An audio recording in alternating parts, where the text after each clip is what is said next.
ब्रह्मांड ही सब कुछ है। समय, स्पेस और मैटर सब कुछ इसी में समाहित है।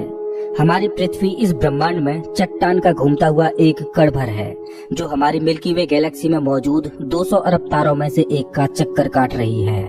ये विशाल संरचना 90 अरब प्रकाश वर्ष की दूरी में फैले आकाश गंगाओं के सागर में सिर्फ एक बूंद के समान है। ये हमारा घर है, हमारी पृथ्वी, सुख सुविधाओं से भरपूर एक आरामदायक ग्रह।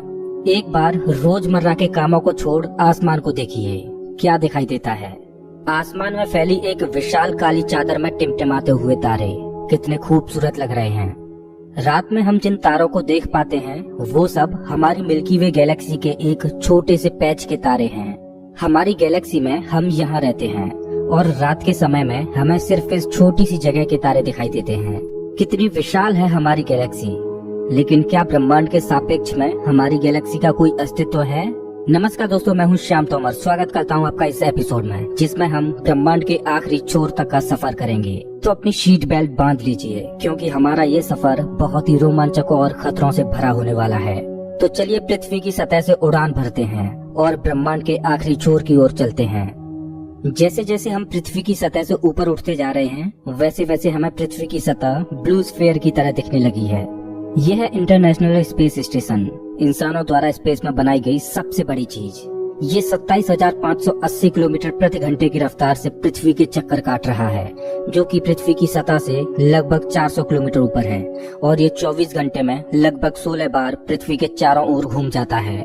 जैसे ही हम इंटरनेशनल स्पेस स्टेशन से और ऊपर जाते हैं, तो हमें इंसानों द्वारा बनाई गई कुछ और चीजें दिखाई देती हैं। सैटेलाइट्स।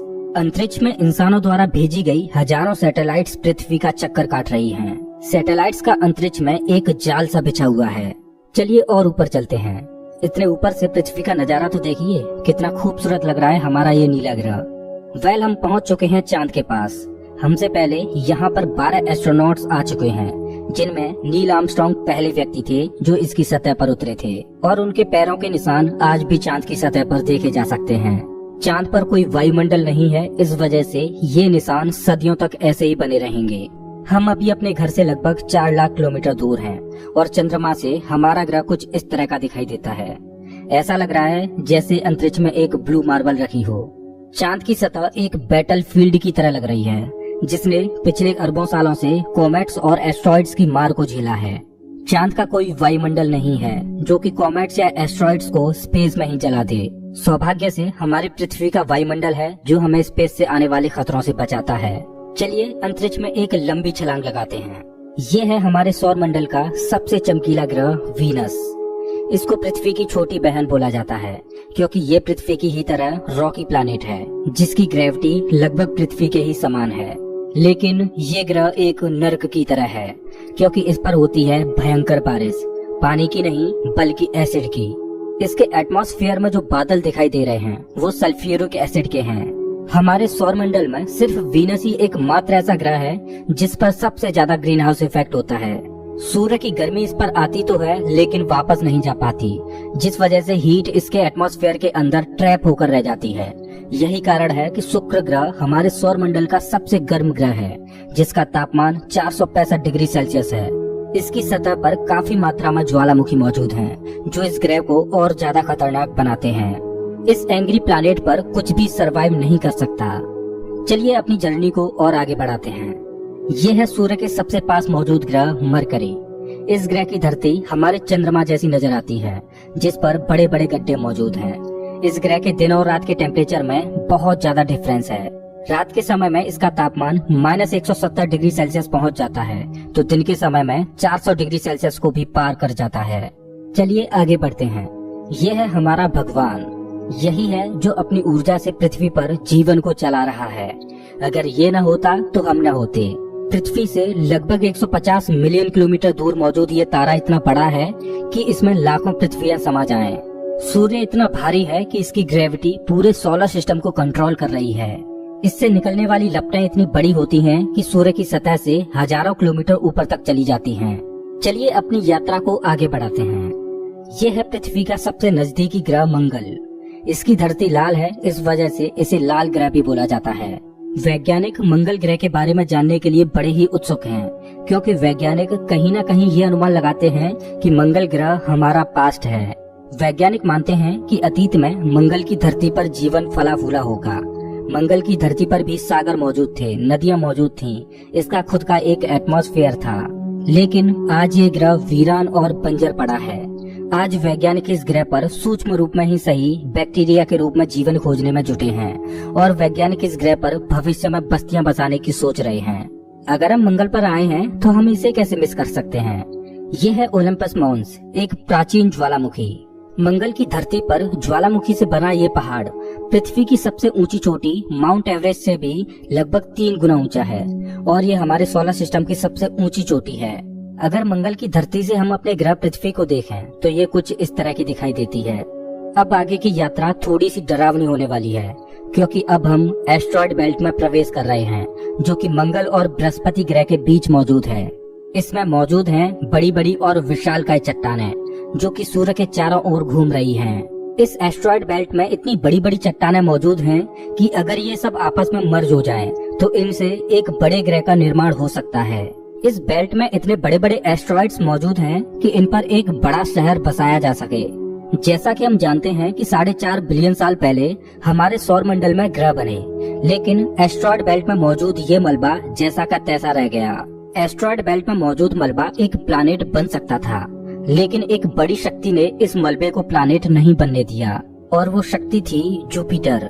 जुपिटर की हाई ग्रेविटी ने एस्ट्रॉयड बेल्ट के एस्ट्रॉइड्स को प्लैनेट नहीं बनने दिया।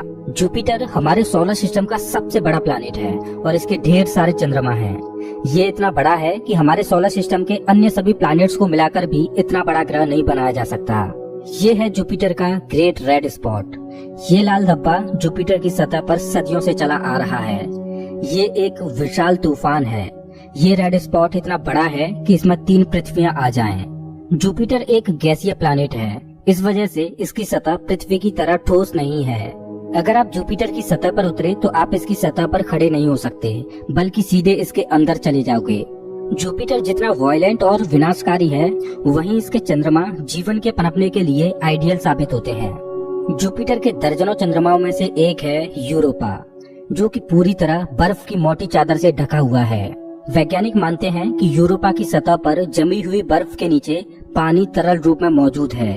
इस पर पानी का तरल रूप में होना जीवन के होने की संभावनाओं को बढ़ा देता है। हमारे सोलर सिस्टम में बृहस्पति ग्रह के चंद्रमा यूरोपा पर वैज्ञानिक जीवन होने की प्रबल संभावनाएं जताते हैं। हमारा अगला पड़ाव है हमारे सौर मंडल का सबसे खूबसूरत प्लैनेट सैटर्न। शनि ग्रह के छल्ले इसकी सुंदरता में 4 चांद लगाते हैं, जो कि इसकी सतह से लाखों किलोमीटर ऊपर तक फैले हैं। शनि ग्रह को अपने सोलर सिस्टम का ताज माना जाता है। ये है शनि ग्रह का एक चंद्रमा टाइटन। इसका खुद का एक एटमॉस्फेयर है, इस पर हवा है, बारिश होती है, यहाँ तक कि इस पर ऋतुएं भी बदलती हैं। इस पर नदियाँ और सागर मौजूद हैं।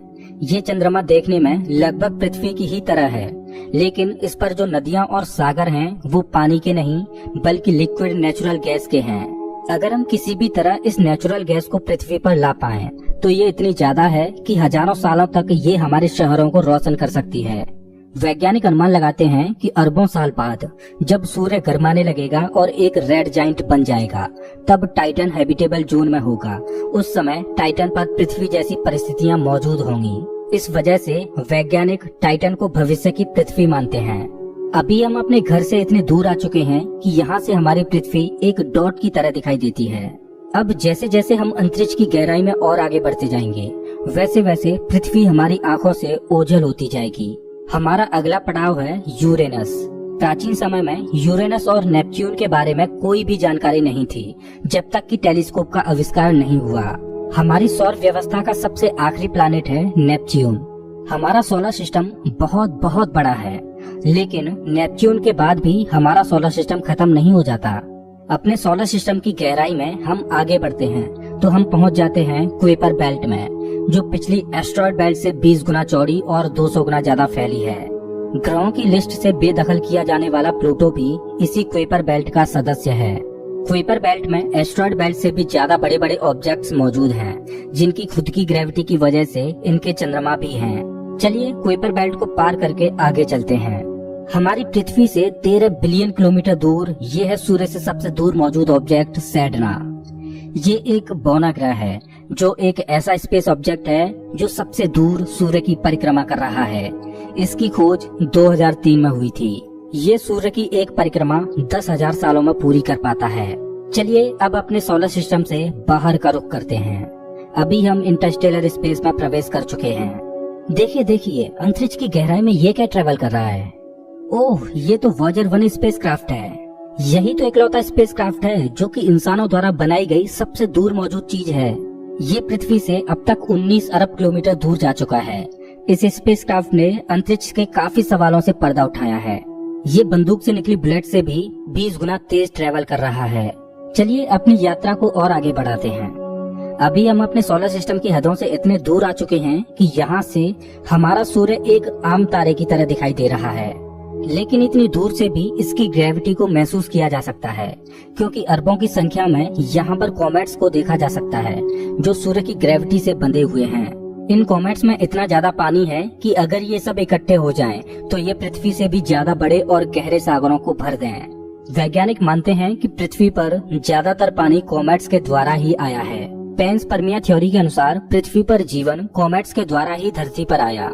अंतरिक्ष में तैर रही इन छोटी छोटी बर्फीली चट्टानों में जीवन सूक्ष्म रूप में बैक्टीरिया के फॉर्म में मौजूद हो सकता है। कॉमेट्स का एक विशाल बादल हमारे सौर मंडल को घेरे हुए है, जिसे ऑर्ट क्लाउड बोला जाता है। ऐसा माना जाता है कि ये ऑर्ट क्लाउड हमारे सौर मंडल की ग्रेविटी की आखिरी सीमाओं पर है। इसके बाद सूरज की ग्रेविटी कमजोर पड़ने लगती है, जिस वजह से इसके बाद सूरज का खिंचाव बहुत कम रह जाता है। अब यहाँ से आगे की यात्रा एक अननोन और रहस्यमय स्पेस में होगी, जहाँ घुप अंधेरा है। यहाँ इतना अंधेरा है कि हम अपनी आँखों से भी कुछ भी नहीं देख पाएंगे। यहाँ देखने के लिए हमें इंफ्रारेड विजन की जरूरत पड़ेगी। हम अपनी पृथ्वी से बहुत बहुत बहुत दूर आ चुके हैं, लेकिन ब्रह्मांड के सापेक्ष में ये हमारा एक मामूली सा स्टेप है। यहाँ से हमें चारों ओर अरबों तारे दिखाई दे रहे हैं, लेकिन अभी हम सबसे नजदीकी तारामंडल की ओर बढ़ रहे हैं। ये है हमारा पड़ोसी सोलर सिस्टम। ये हमसे इतना दूर है कि हमारे सूर्य के प्रकाश को इस तारामंडल तक पहुँचने में 4.3 सालों का वक्त लगता है। इस तारामंडल का नाम है अल्फा सेंटोरी। इस तारामंडल में 3 तारों का समूह है, जिनमें अल्फा सेंटोरी ए और अल्फा सेंटोरी बी तारे आपस में बाइनरी स्टार सिस्टम के तहत जुड़े हुए हैं। इस तारामंडल में प्रोक्सिमा सेंटोरी बी नामक ग्रह मौजूद है, जो पृथ्वी की ही तरह हैबिटेबल जोन में है और इस ग्रह पर एलियन लाइफ मौजूद हो सकती है। चलिए अपनी यात्रा को आगे बढ़ाते हैं। पृथ्वी से हम 10 प्रकाश वर्ष दूर आ चुके हैं और हमारे सामने ये एक बेबी स्टार है, जिसने अभी अपना जीवन शुरू ही किया है और इस तारामंडल में अभी ग्रहों का जन्म होना बाकी है। हो सकता है कि इस तारामंडल में किसी ऐसे ग्रह का जन्म हो जाए जो हमारी पृथ्वी की ही तरह जीवन को धारण करने योग्य हो, लेकिन अभी इसमें अरबों सालों का वक्त लगेगा। वेल, अपनी यात्रा को आगे बढ़ाते हैं। अभी हम पृथ्वी से 20 प्रकाश वर्ष दूर आ चुके हैं और अभी हम ऐसे तारामंडल से होकर गुजर रहे हैं जिसका जन्म हमारे सोलर सिस्टम के साथ ही हुआ था। इस तारे का नाम है ग्लीस 581 और इसकी सबसे बड़ी खास बात यह है कि इस तारे का चक्कर लगा रहा है एक ऐसा ग्रह जो हमारी पृथ्वी से बिल्कुल मेल खाता है और इस ग्रह पर एलियन सिविलाइजेशन होने की प्रबल संभावना है। वैसे तो हमारी मिल्की वे गैलेक्सी में अरबों तारे हैं, जिनकी यात्रा करना तो दूर, उनको पूरे जीवन काल में गिनना भी संभव नहीं है। तो चलिए अपनी यात्रा को आगे बढ़ाते हुए मिल्की वे गैलेक्सी से बाहर निकलते हैं। ये है हमारी मिल्की वे गैलेक्सी, जो अरबों तारों का घर है, जिनमें से हमारा सूर्य भी एक है। ये गैलेक्सी इतनी विशाल है कि अगर इसके एक छोर से प्रकाश ट्रेवल करे तो लाइट को भी इसके एक छोर से दूसरे छोर तक पहुंचने में 1,05,700 सालों का समय लगेगा। लेकिन ब्रह्मांड में मौजूद बड़ी बड़ी विशालकाय गैलेक्सियों के सामने हमारी गैलेक्सी कुछ भी नहीं। यूनिवर्स में मिल्की वे से भी कई गुना बड़ी गैलेक्सियां मौजूद हैं। तो चलिए अपने सोलर सिस्टम और अपनी गैलेक्सी को पीछे छोड़ते हुए इंटर गैलेक्टिक स्पेस में प्रवेश करते हैं। इंटर गैलेक्टिक स्पेस में प्रवेश करके हमें दूर दूर तक अरबों गैलेक्सियां दिखाई दे रही हैं, लेकिन ये सभी गैलेक्सियां झुंड में हैं और ये है हमारी गैलेक्सियों का झुंड, जिसमें हमारी गैलेक्सी मिल्की वे और अन्य पड़ोसी गैलेक्सियां मौजूद हैं। गैलेक्सियों के इस छोटे से झुंड को लोकल ग्रुप बोला जाता है। गैलेक्सियों का ये लोकल ग्रुप 10 मिलियन प्रकाश वर्ष में फैला हुआ है। जैसे जैसे हम अपनी यात्रा को आगे बढ़ाते जा रहे हैं, वैसे वैसे हमें अन्य गैलेक्सियों के झुंड दिखाई देते जा रहे हैं और उनमें भी हमारे लोकल ग्रुप की तरह गैलेक्सियां मौजूद हैं। गैलेक्सियों के कई लोकल ग्रुप्स को मिलाकर एक सुपर क्लस्टर बनता है। अभी हमारे सामने जो मौजूद है वो है वर्गो सुपर क्लस्टर। इसी वर्गो सुपर क्लस्टर में हमारी गैलेक्सियों का लोकल ग्रुप भी शामिल है और हमारी गैलेक्सियों का लोकल ग्रुप इस छोटे से पैच में है। अभी हम अपने घर से इतने दूर आ चुके हैं कि यहाँ से हम अपने सूर्य को तो छोड़ो, यहाँ तक कि अपनी गैलेक्सी को भी छोड़ो, हमारी गैलेक्सियों का लोकल ग्रुप ही एक छोटे से पैच के समान दिखाई दे रहा है। कितना विशाल है ना वर्गो सुपर क्लस्टर। इस वर्गो सुपर क्लस्टर में 100 से ज्यादा गैलेक्सियों के लोकल ग्रुप शामिल हैं और ये 110 मिलियन प्रकाश वर्ष में फैला हुआ है। चलिए अपनी यात्रा को और आगे बढ़ाते हैं। अरे ये क्या, जैसे जैसे हम आगे बढ़ते जा रहे हैं वैसे वैसे हमें वर्गो सुपर क्लस्टर जैसे अनगिनत सुपर क्लस्टर्स दिखाई दे रहे हैं। इस सुपर क्लस्टर्स के समूह को नाम दिया गया है लेनिया केया सुपर क्लस्टर और हमारा वर्गो सुपर क्लस्टर यहाँ पर है, एक छोटे से पैच के समान, जिसमें हमारी गैलेक्सियों का लोकल ग्रुप एक डॉट की तरह भी दिखाई नहीं दे रहा। ये लेनिया केया सुपर क्लस्टर 520 मिलियन प्रकाश वर्ष में फैला हुआ है, जिसमें लाखों वर्गो सुपर क्लस्टर्स जैसे सुपर क्लस्टर्स मौजूद हैं। चलिए अपनी यात्रा को और आगे बढ़ाते हैं। जैसे जैसे हम आगे बढ़ते जा रहे हैं वैसे वैसे लेनिया केया सुपर क्लस्टर भी छोटा होता जा रहा है और इतनी दूर से देखने पर लेनिया केया सुपर क्लस्टर भी एक छोटे से पैच की तरह दिखाई दे रहा है। ओह माय गॉड, मेरा तो दिमाग ही घूम गया। खैर अपनी यात्रा को और आगे बढ़ाते हैं। ये है हमारा ऑब्जर्वेबल यूनिवर्स, जिसमें हमारा लेनिया केया सुपर क्लस्टर एक छोटे से डॉट की तरह मौजूद है। लेकिन क्या यही हमारी यात्रा खत्म हो जाती है? क्या इतना ही बड़ा है ब्रह्मांड? जैसा कि मैंने अभी बोला, ये है ऑब्जर्वेबल यूनिवर्स यानी ज्ञात ब्रह्मांड। ब्रह्मांड के बारे में हम जो भी जानते हैं वो केवल यहीं तक जानते हैं।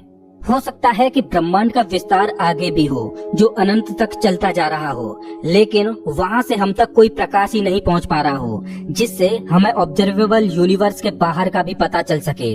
वैज्ञानिक ये भी अनुमान लगाते हैं कि हो सकता है कि हमारे यूनिवर्स जैसे असंख्य यूनिवर्स और मौजूद हो सकते हैं जिनमें हमारा ये ब्रह्मांड एक विशाल सागर में एक छोटी सी बूंद के समान हो। खैर मल्टीवर्स यानी एक से ज्यादा ब्रह्मांडों का अस्तित्व है कि नहीं ये कोई नहीं जानता और ना ही हमारे पास मल्टीवर्स यानी महाब्रह्मांड के कोई सबूत हैं। लेकिन ये तो तय है कि ऑब्जर्वेबल यूनिवर्स ही ब्रह्मांड का अंत नहीं हो सकता, इसके बाहर भी कुछ न कुछ मौजूद है जिसका हमें कोई भी ज्ञान नहीं। लेकिन वो क्या हो सकता है? हो सकता है कि हमारा ऑब्जर्वेबल यूनिवर्स भी महाब्रह्मांड में एक छोटे से पैच के समान हो। दोस्तों, आपकी ब्रह्मांड के आखिरी छोर तक की यात्रा कैसी रही? प्लीज कमेंट बॉक्स में जरूर बताएं। अगर आपको ये वीडियो पसंद आया हो तो इसे लाइक करें और ऐसे ही मजेदार वीडियोज के लिए चैनल को सब्सक्राइब करें, साथ ही बेल आइकन दबाएं।